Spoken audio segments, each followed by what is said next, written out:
Go crazy. Go crazy. Go crazy. Go crazy. Go crazy. Go crazy. Moving Bed Biofilm Reactor atau biasa disingkat dengan MBBR merupakan teknologi proses pengolahan air limbah secara biologi dengan menggunakan bakteri yang tumbuh di permukaan media biofilm. Air limbah yang diolah adalah air limbah domestik, berasal dari perumahan dan perkantoran di sekitar Kecamatan Setiabudi, DKI, Jakarta.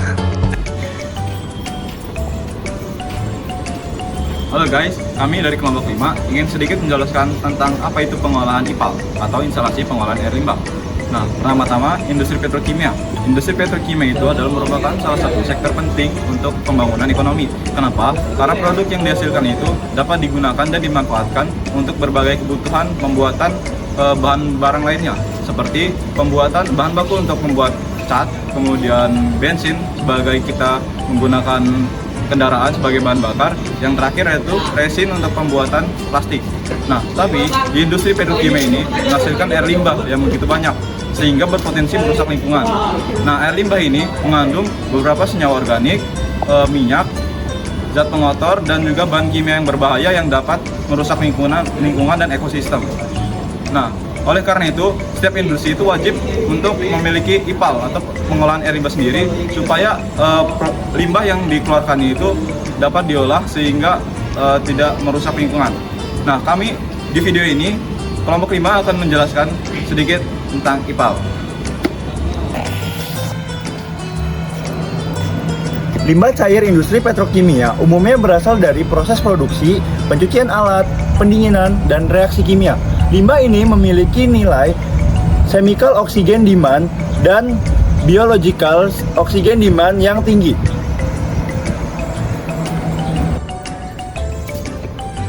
Secara umum, proses pengolahan limbah dilakukan melalui beberapa tahap utama, yaitu pretreatment, pengolahan primer, sekunder, dan tersier. Tahap pretreatment bertujuan untuk memisahkan benda kasar dan juga minyak. Tahap primer bertujuan untuk menghilangkan padat atau suspensi. Tahap sekunder bertujuan untuk menghilangkan atau menguraikan senyawa organik dengan mikroorganisme. Sedangkan tahap tersier untuk memoles air agar aman dibuang dan aman untuk digunakan kembali. The sole intention of pre-treatment is to remove the outliers in the sewage and make the whole mixture a little more homogeneous, or slightly less chunky. Bar screens are typically mechanically raked at certain intervals depending upon the flow rates of the water treatment plant, although some older plants will still have more manual removal processes. It starts with a large basin called a primary clarifier. Primary clarifiers and clarifiers in general function on the principle of settling velocity. This term can be defined simply as the speed at which a particle settles. Baik, di sini saya akan menjelaskan tentang unit proses IPAL, yang dimana unit proses IPAL itu diawali dengan screening untuk menyaring sampah kasar seperti plastik dan lumpur berat. Kemudian tahap selanjutnya itu sedimentasi, yang dimana di sedimentasi ini partikel berat akan mengendap secara gravitasi. Nah, setelah itu air limbah akan dialirkan ke unit aerasi. Nah, unit aerasi ini berfungsi sebagai pemasok oksigen bagi mikroorganisme untuk menguraikan senyawa organik. Nah, proses ini merupakan inti dari pengolahan biologis. Setelah itu, air akan dialirkan ke tahap filtrasi, yang dimana untuk menyaring partikel halus serta disinfeksi menggunakan klorin dan sinar UV untuk membunuh bakteri patogen sebelum dibuang ke lingkungan. Pada langkah pertama, proses dimulai dengan unit screening, di mana limbah cair dari proses produksi disaring menggunakan bar screen untuk memisahkan kotoran berukuran besar seperti serat kain, plastik, atau padatan kasar lainnya. Ini penting agar tidak menyumbat peralatan di proses berikutnya. Limbah hasil penyaringan dialirkan ke bak ekualisasi. Tangki ini memiliki peran vital dalam menstabilkan debit dan konsentrasi polutan sebelum pengolahan lebih lanjut. Tangki ekualisasi dirancang berkapasitas sekitar 125 meter kubik, dilengkapi pengaduk mekanis dan sistem aerasi blower untuk menghindari sedimentasi dan menjaga kestabilan oksigen dalam limbah. Dari ekualisasi, air dialirkan ke unit koagulasi dan flokulasi. Pada tahap ini ditambahkan bahan kimia seperti PaC atau polyaluminium chloride sebanyak 50-100 ppm untuk menggumpalkan partikel tersuspensi dan koloid. Proses dilakukan dalam 2 tangki, koagulasi dengan mixer cepat selama 1-2 menit dan flokulasi dengan mixer lambat selama 20-30 menit. Setelah itu, partikel flok yang terbentuk kemudian dipisahkan dalam clarifier. Lumpur akan mengendap di dasar, sedangkan air bagian atas yang lebih jernih dikirim ke tahap biologi. Pada tahap biologi, limbah diolah dalam tangki aerasi menggunakan proses lumpur aktif. Udara dipompa masuk melalui blower untuk menjaga populasi bakteri aerobik tetap aktif. Tangki ini memiliki sistem aerasi difusor dan agitasi penuh. Pembuangan BOD, COD, dan warna tekstil dicapai secara signifikan di sini. Setelah proses biologis, limbah masuk ke tangki pengendapan lanjutan untuk memisahkan lumpur aktif. Sebagian lumpur dikembalikan ke aerasi atau disebut sludge recycle, dan sisanya dibuang.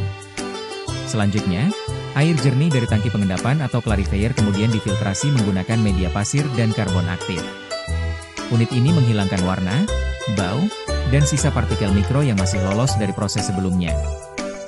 Sedangkan lumpur yang dibuang atau dihasilkan dari clarifier dikumpulkan dan dikeringkan menggunakan filter press.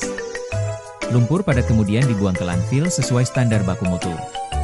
Air hasil olahan akhir diuji kualitasnya, dan bila memenuhi baku mutu, air dibuang ke sungai atau dialirkan kembali untuk kebutuhan non-produksi seperti penyiraman taman atau pendinginan boiler. Dan itulah proses pengelolaan limbah cair di PT Sritex. Semuanya dirancang untuk memastikan air limbah kembali ke lingkungan dalam kondisi aman. Pengolahan limbah bukan hanya soal teknis, tidak hanya tentang mematuhi standar, tapi juga aktif menjaga kelestarian air dan lingkungan, karena masa depan yang bersih dimulai dari tindakan hari ini. Seiring perkembangan teknologi, IPAL di industri kini banyak menerapkan sistem yang lebih efisien dan ramah lingkungan.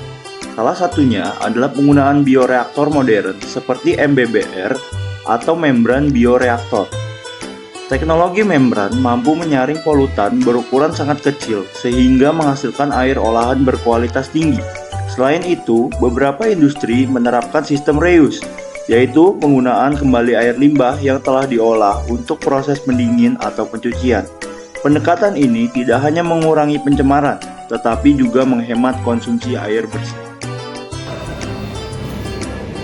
Sebelum pengolahan, limbah cair dapat berpotensi menurunkan kualitas air sungai, menyebabkan kematian pada biota air, dan juga menyebabkan bau, dan bisa mengganggu kesehatan masyarakat. Hal ini membuktikan bahwa pengolahan limbah yang baik berperan besar dalam menjaga keseimbangan ekosistem dan keberlanjutan industri.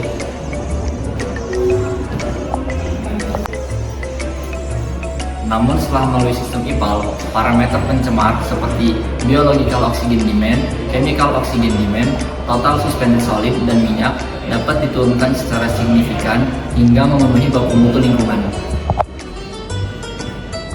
Oke guys, saya di sini akan menjelaskan tentang regulasi dan perbandingan IPAL. Di mana yang kita tahu di Indonesia ini untuk pengolahan limbah diatur oleh peraturan pemerintah. Nah, untuk peraturan pengolahan baku mutu air limbah itu sendiri diatur oleh PP Permen LHK nomor 5 tahun 2014. Nah, oleh karena itu di tiap industri untuk pengolahan air limbah sendiri itu mereka harus mengontrol dan melaporkan setiap proses kepada instansi lingkungan sebelum dibuang. Nah, untuk perbandingannya sendiri itu untuk IPAL industri itu dibandingkan IPAL domestik, dia menggunakan teknologi yang lebih canggih serta pengolahan yang lebih kompleks, karena di industri sendiri itu terdapat limbah-limbah yang berbahaya.